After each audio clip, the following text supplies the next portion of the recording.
सोनापुर नाम के एक छोटे से गांव में राजेश अपनी पत्नी मीना के साथ रहता था। राजेश एक गरीब मजदूर था जो दूसरों के घरों और खेतों में मजदूरी करता और अपना गुजारा करता। एक दिन घर के बाहर बने एक चबूतरे पे बैठ राजेश कुछ सोच रहा था। तभी वहां पे एक साधु बाबा आते हैं। बेटा, मैं बड़ी दूर से आया हूँ। मैंने 3 दिन से कुछ नहीं खाया। कृपा कर मुझे कुछ भिक्षा दे दो जिससे मैं अपना पेट भर सकूं।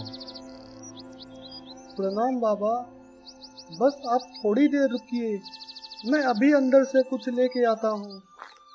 इतना बोल राजेश घर के अंदर चला गया। मीना, बाहर एक साधु बाबा आए हैं। उन्होंने 3 दिन से कुछ नहीं खाया। अगर घर में कुछ हो तो वो दे दो ताकि वो अपना पेट भर सके। अजी, ये आपने क्या किया? हमारे घर में तो अपने खाने के लिए कुछ नहीं है। हम उन्हें क्या खिलाएंगे? एक बार मुझसे कुछ पूछ तो लेते। अब तो बस ये चावल ही बचे हैं। मीना, तो क्या हुआ? कुछ बना दो और मैं उनसे थोड़ी देर प्रतीक्षा करने के लिए बोल देता हूँ। आप शायद कुछ भूल रहे हैं। हमारे घर का राशन खत्म हो चुका है और ये तो बस आज के लिए चावल बचे थे जो मैंने बना दिए। तो अब क्या करें?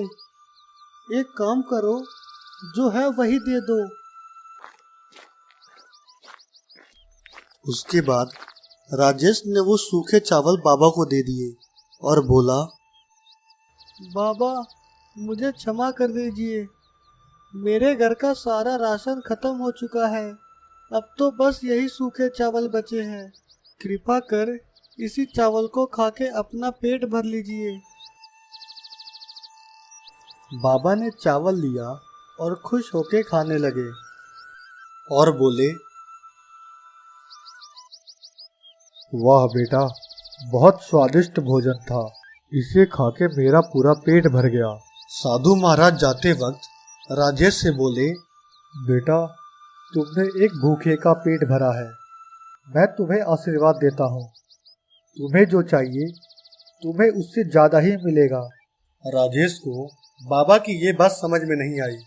आखिर इसका मतलब क्या है? राजेश ने बाबा को प्रणाम किया और बाबा वहां से चले गए। चलो, अच्छा हुआ, बाबा का पेट भर गया। अब कुछ काम कर लेते हैं। मीना, मैं कुछ काम से रतनपुर जा रहा हूँ। मुझे शायद घर लौटने में देर हो जाए। तुम मेरी चिंता मत करना। इतना बोल राजेश रतनपुर गांव की तरफ निकल पड़ा। रतनपुर गांव का सारा काम खत्म कर जंगल के रास्ते राजेश अपने घर जा रहा था। तभी उसकी नजर किसी चमकते हुए चीज पे पड़ती है। ये कैसी रोशनी है?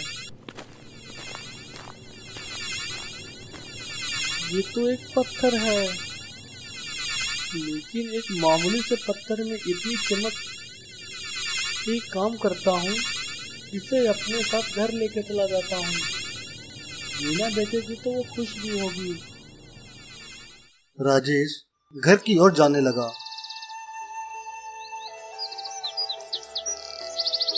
थोड़ी दूर पहुंचने के बाद राजेश को एक बहुत बड़ा घर दिखा। घर को देख राजेश बोला, वाह, कितना आलीशान घर है। काश मेरे पास भी ऐसा घर होता तो कितना अच्छा होता। इतना बोल राजेश घर की ओर जाने लगा। राजेश जब घर पहुंचा तो सामने का नजारा देख वो एकदम हैरान हो गया। अरे ये क्या? मेरा घर कहाँ गया? यहाँ पे तो मेरा घर था। मीना, कहाँ हो तुम? थोड़ी देर मीना मीना की आवाज लगाने के बाद घर में से एक औरत बाहर निकली। उस औरत को देख राजेश पूरी तरह हैरान था। वो औरत और कोई नहीं, राजेश की पत्नी मीना थी।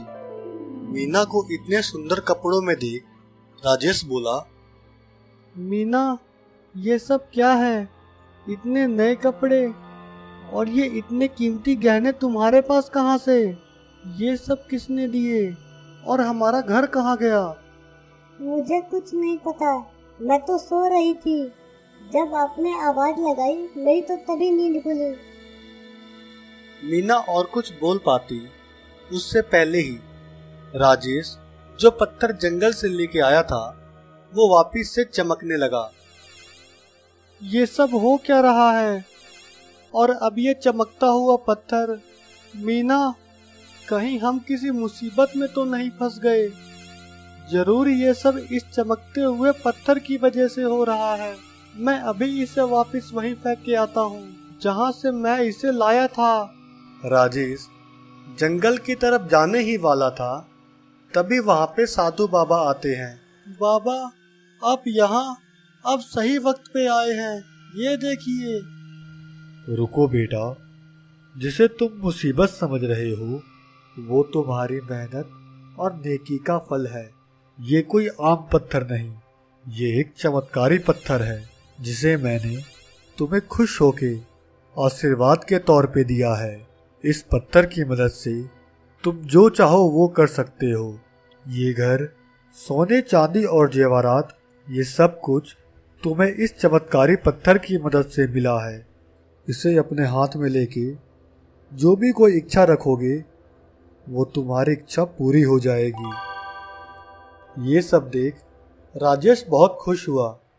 राजेश ने सर झुका के बाबा को प्रणाम किया और जैसे ही सर ऊपर किया बाबा वहां से गायब हो गए।